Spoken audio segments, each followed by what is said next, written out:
Chapter 15. The next day before Sunday school, I raced to the fellowship hall where that garden of blessings was up on the bulletin board.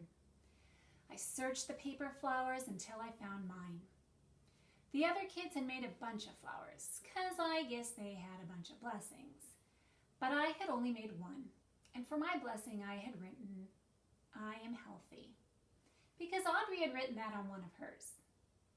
I took my flower down, and with a purple crayon I added, "I have a dog named Wishbone." When I got to Sunday school, I tried to tell kids about my new dog, but it seemed like nobody cared. They were too busy calling out sins for Mrs. Mackey to write on a blackboard. Cussing, bullying, lying, disobeying your parents.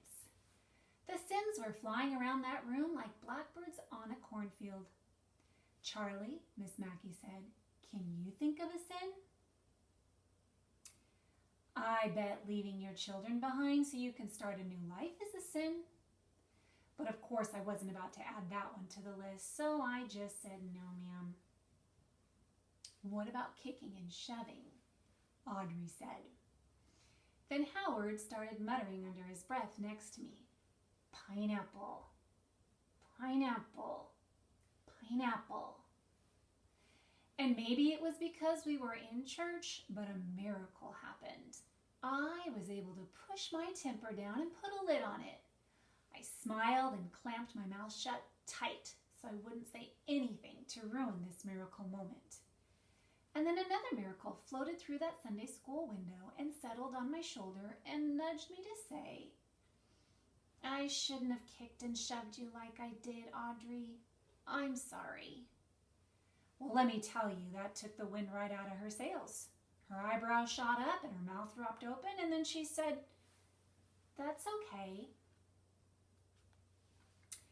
After Sunday school, on our way to the fellowship hall, Howard slapped me on the back and said, "Good job, Charlie.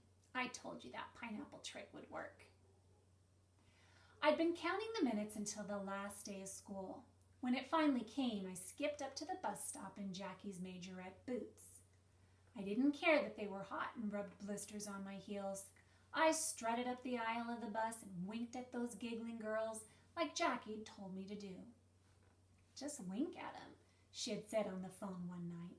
"That'll throw them for a loop and they won't know what to do."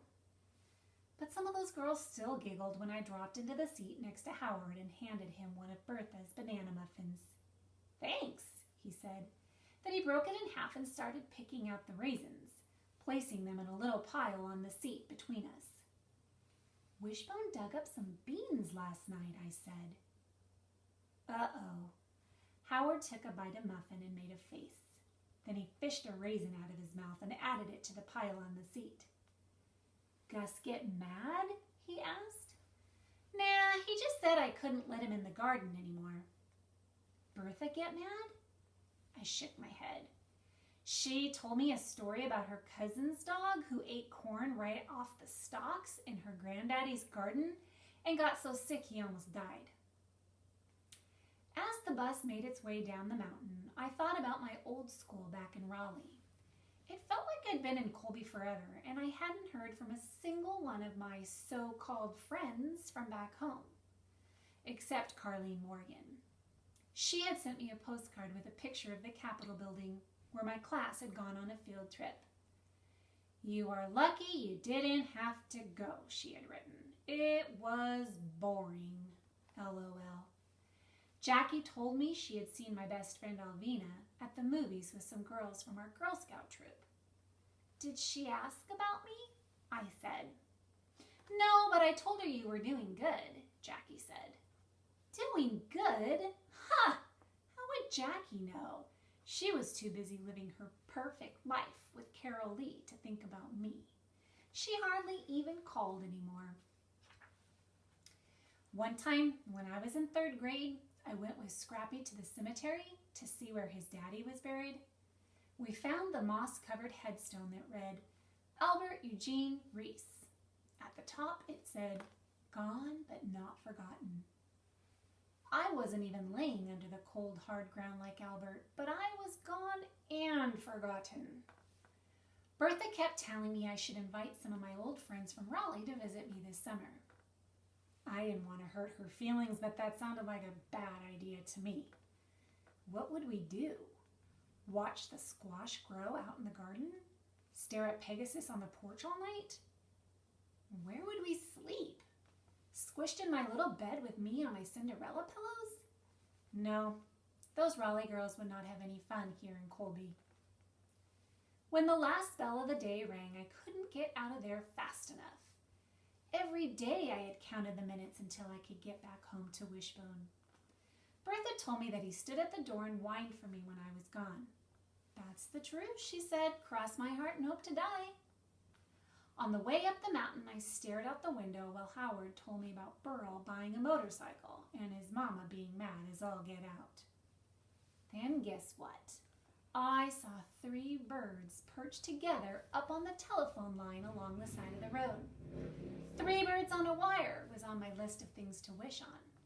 But it has to be exactly 3 birds, according to Scrappy's friend Ray. And that's not as easy as it sounds.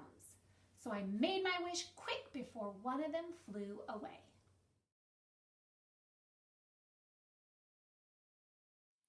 Wish, Chapter 16. Guess what? Bertha said when I got home. She reached into the pocket of her apron and pulled out an envelope. You've got a letter from your daddy. I did? I stared at the envelope in her hand. That was Scrappy's handwriting, all right. Giant, wiggly printing, like a first grader wrote it. I put Wishbone's leash on and took him out front. I sat in Gus's lawn chair by the garden and stared down at the envelope. Miss Charlie Reese. If Mama had sent me a letter, which she never would, she would have written Miss Charlemagne Reese to aggravate me. Then she would probably tell me goodbye because she was starting her new life without me. I studied the envelope some more. Wake County Correctional Center was printed in the corner. Well, now that didn't sound nearly as bad as county jail. I think folks in the county jail have to stay for a long time. But if Scrappy was just getting corrected, maybe that wouldn't take so long. I sniffed the envelope to see if I could smell his aftershave, but I couldn't. I took out the folded notebook paper and smoothed it out onto my lap. Dear Charlie, it's your old Scrappy Pappy here, saying hello, and how are you? I'm fine. This place is okay, except for the lumpy gravy and lousy pillow. Jackie came to visit and brought me Hershey bars and toothpaste. I bet you are having fun with Gus and Bertha. Tell them I will send some money when I can. Love, Scrappy. I turned the paper over to see if there was more on the back. Nope, that was it. I looked at the word love. I traced the letters with my finger. Then I folded the paper up and put it back in the envelope. The next day, I was bored by lunchtime. I had practiced sit and stay with Wishbone. I had helped Bertha inspect the okra to figure out how many jars we would need for pickling. I had looked for 4-leaf clovers over by the back porch, but I didn't find one. Then I had shared my peanut butter sandwich with Wishbone, and that was it. Nothing else to do. So I figured I'd ride Lenny's bike down to Howard's. I hooked Wishbone's leash on the handlebars, and off we went. When we got there, the Odom's house was buzzing like a beehive.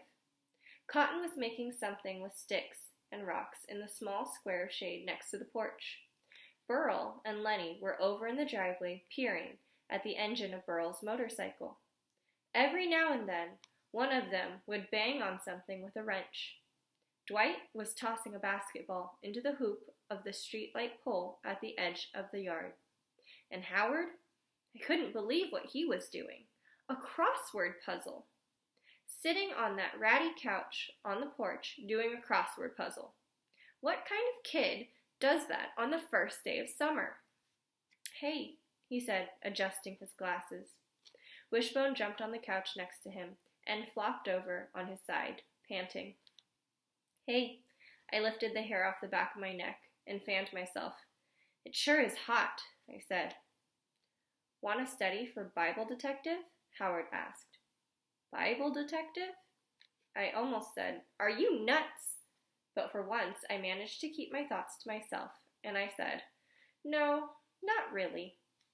"I'll give you some of my Bible bucks," he said. I shook my head. "That's okay." "Then what do you want to do?" I shrugged.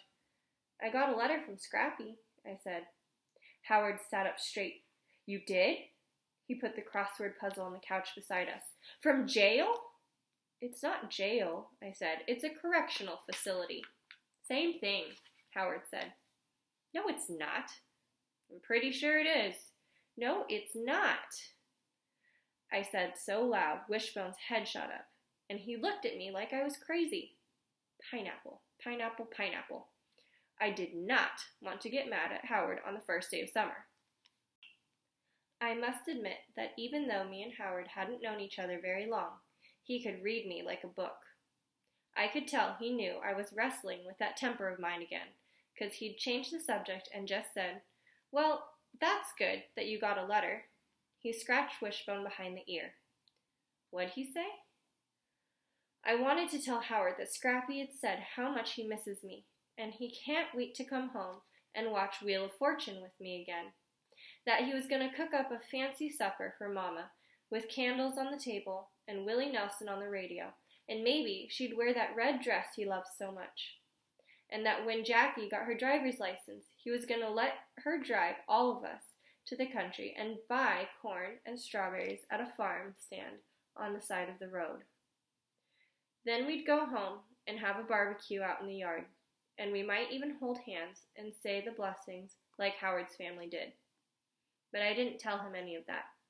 I told him the truth. He said they have lumpy gravy and lousy pillows. I said, "That's too bad." I almost told him that Scrappy signed his letter with the word love.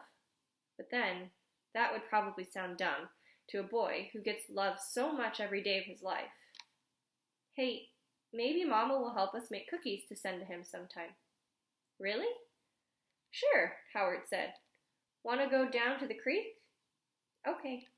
So me and Howard and Wishbone went behind the garage and followed the narrow trail that snaked through the cool, damp woods. I loved the earthy, mossy smell of the air and the soft tickle of the ferns that blowed down along the edges of the path. Wishbone trotted beside me, stopping every now and again to sniff a tree or root around in a pile of rotten leaves. I wondered if he had been on this trail before. I bet he knew these woods better than anybody. Maybe he'd even slept under these very trees. I wanted to take his leash off and let him run free, but I was scared to. What if he decided he'd had enough of me and ran off to be a stray again? When we got to the creek, Wishbone nearly pulled me in when he jumped into the clear, gurgling water. Howard and I took our shoes off and stepped from rock to rock while Wishbone leaped and pranced, sending up splashes of cold mountain water. "This feels good," I said. "I know." Howard teetered on the slippery rocks, and I was sure he was going to fall in any minute. But he didn't. Wishbone let out the funniest yips and bit at the water, trying to grab the tiny minnows that darted around the rocks. "Look at him," we both said at the exact same time. I jumped off the rock to the edge of the creek and motioned for Howard. "Come quick," I hollered. "Hook pinkies." "What?" "Hook pinkies," I said. "We both get to wish." "We do?" I nodded. "If two people say the same thing at the exact same time, they hook pinkies and make a wish," I said. "Jackie taught me that." So Howard jumped to the edge of the creek, and we hooked pinkies. I closed my eyes and made my wish. "Did you make a wish?" I asked. "No." "Why not?" He stooped to swish his hand in the water, making the minnows scurry away. "I don't really have anything to wish for," he said. I shook my head. How could anybody not have something to wish for? I mean, even if you just wished you didn't have a wart on your thumb, or that you didn't have to eat oatmeal for breakfast.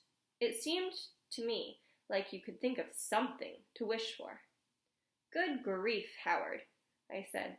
"There must be something." "Well, actually there is something I could wish for," he said. So we hooked pinkies again, and Howard closed his eyes. Did you make a wish? I asked. Yep. I bet I know what it is. I can't tell you, or it won't come true, remember? No, you can't tell, I said, but I can. It doesn't matter if I tell. I didn't know for sure if that was true, but I think it probably was. Just don't say whether I'm right or not, I said. Okay. You wished you didn't have that up-down walk, I said. When those words left my mouth, I could practically see them hurtling through the air towards Howard, quick and sharp, like razors. Howard's face turned pale as a ghost, and his eyes flicked down at the ground. What had I done? Why had I said that? More than anything, I wanted to take those sharp words back, but I knew I couldn't. It suddenly felt like everything was frozen in time, just stopped cold, dead still. Like the creek water stopped flowing and the birds stopped chirping, like the clouds above us stopped floating over the mountaintops. Even Wishbone stood as still as a statue beside me.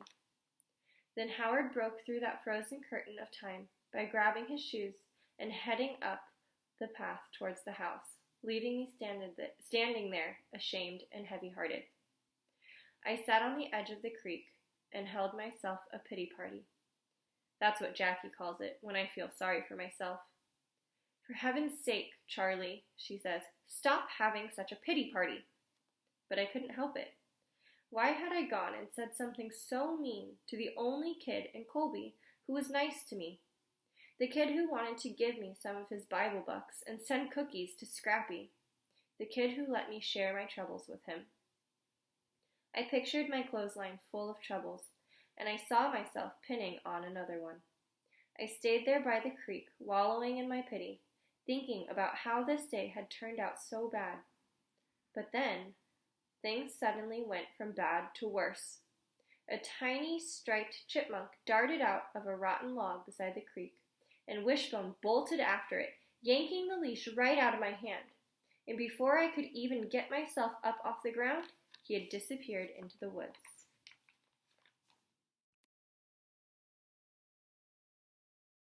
Hello, Daily Dragons. Mrs. LeBow here, reading Chapter 17 to you. I searched those woods till it was almost dark. I called Wishbone's name till my throat hurt. I walked up and down the side of the road till my legs ached. Finally, I went to Howard's to get Lenny's bike that I left in the yard that afternoon. I could hear the Odoms inside eating supper, everybody laughing and saying, "Pass the butter and stuff." I pictured them in there crowded around the table, the boys poking each other and grabbing for the last biscuit, and kissing the tops of their heads. Mr. Odom's eyes twinkling as he watched his happy family. I wondered if Howard had told them what I said about his wish. And if he did, what did all those good-hearted Odoms think of me now? When I got home, I went straight back to my room and held the biggest pity party of my life. I laid on Wishbone's pillow on the floor beside the bed, breathing in his doggy smell, and I cried until I fell asleep. I woke up to Bertha whispering my name. The room was dark except for the faint glow of the lamp in the living room floating through the half-open door of my room. I closed my eyes real quick and pretended like I was still asleep. I couldn't stand the thought of telling Bertha about my day, how Wishbone didn't want to be my dog anymore and had run off, how I had said such a mean thing to Howard. I thought maybe Bertha would leave, but she didn't. She gave me a little shake and whispered my name. "Come get supper," she said. "I'm not hungry," I mumbled into the pillow. "Your favorite," she said. "Grits with cheese and bacon." I shook my head. I felt like a pouty baby. I even had the urge to suck my thumb. When I acted like this back in Raleigh, Mama would say, "Quit that baby whining before I jerk a knot in you."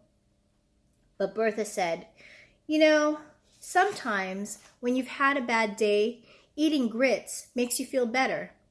She poked me with an elbow. "I know that from experience," she added. I sat up and hugged my knees.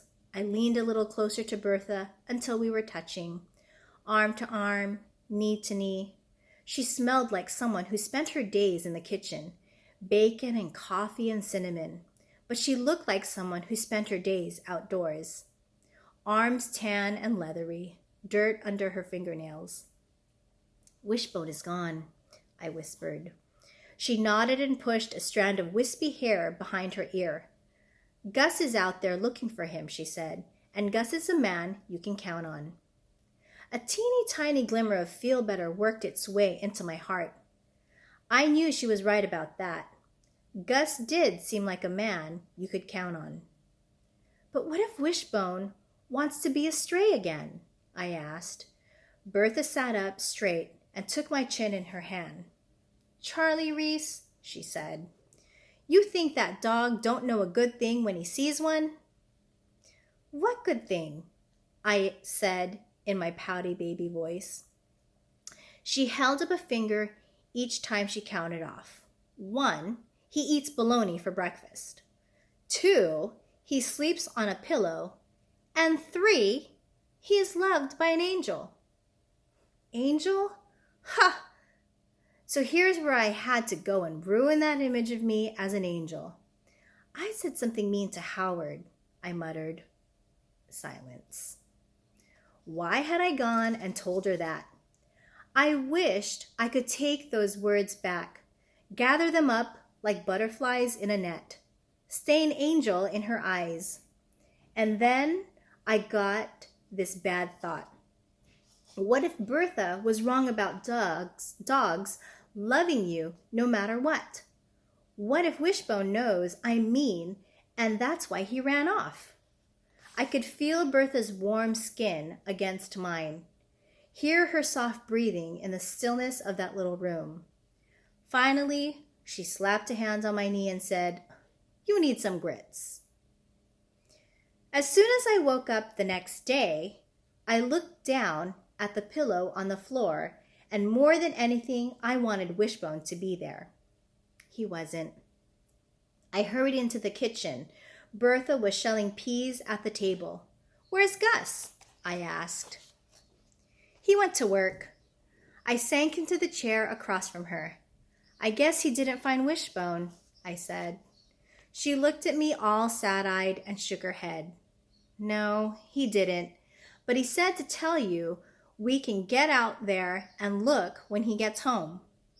He set up that trap of yours last night, and I put some scraps in it, so we can keep an eye on that. And don't forget, Wishbone has a tag on his collar. I'm sure somebody will call us when they find him." She pushed a box of cereal towards me. "Eat some breakfast." But how could I eat with my stomach all balled up like it was? And then there was my other problem, Howard. What was I going to do about Howard? Guilt was gnawing at my insides as I watched Bertha shelling out those peas. Every now and then she glanced up at me, and when she did, I had to look away real quick. There she was over there on the other side of the table, thinking I was an angel, and here I was on my side, feeling about as far from an angel as anybody could be. "Aren't you going to ask me what mean thing I said to Howard?" I asked her. She shook her head. "No, I'm not." "How come?" She tossed a handful of peas into the bowl and leaned toward me. "Charlie," she said, "you can't judge people for the mistakes they make. You judge them for how they fix those mistakes." She reached across the table and patted my hand. "Besides, you think I haven't ever said a word or two I wanted to snatch back?" She winked. "Just ask Gus if you don't believe me." It was for sure Bertha had said a lot of words in her life, seeing as how she was such a talker. But I was pretty sure none of those words were mean like mine. Mean and Bertha did not go together. "Now, why don't you get dressed and we'll figure out what to do about Wishbone," she said. But before I could even think about how to start this sorry day, someone knocked on the front screen door, and imagine my surprise when I saw who it was. Howard! I stood there barefoot in my pajamas with my hair a big rat's nest and searched for something to say. But then Bertha jumped right in and said, "Well, looky here. Who showed up on our doorstep, Charlie?" She held the door open. "Howard Odom, in need of some cinnamon toast, I bet," she said. "Or cereal? Or eggs? Or grits? You need some grits, Howard?" He stepped inside and shook his head. "No, ma'am." Then he turned to me and said, "Want to pick wild strawberries?" He held up an empty milk carton with the top cut off. "I know where there's a ton." I pushed hair out of my eyes. Y'all go on and pick strawberries," Bertha said. "I'll keep an eye out on things here." She nodded in the direction of the trap at the edge of the yard. And then I collapsed into a puddle of sorrow on the couch and told Howard about Wishbone running off. When I finished, all I wanted to do was flop down and cry. But Howard said, "What are you sitting here for? Let's go find him." Then the next thing I knew, he was out the door and grabbing his bike, leaving me to run to my room to get dressed and scramble after him. See you later, Dooley Dragons. Wishing you safety and good health. Talk to you soon.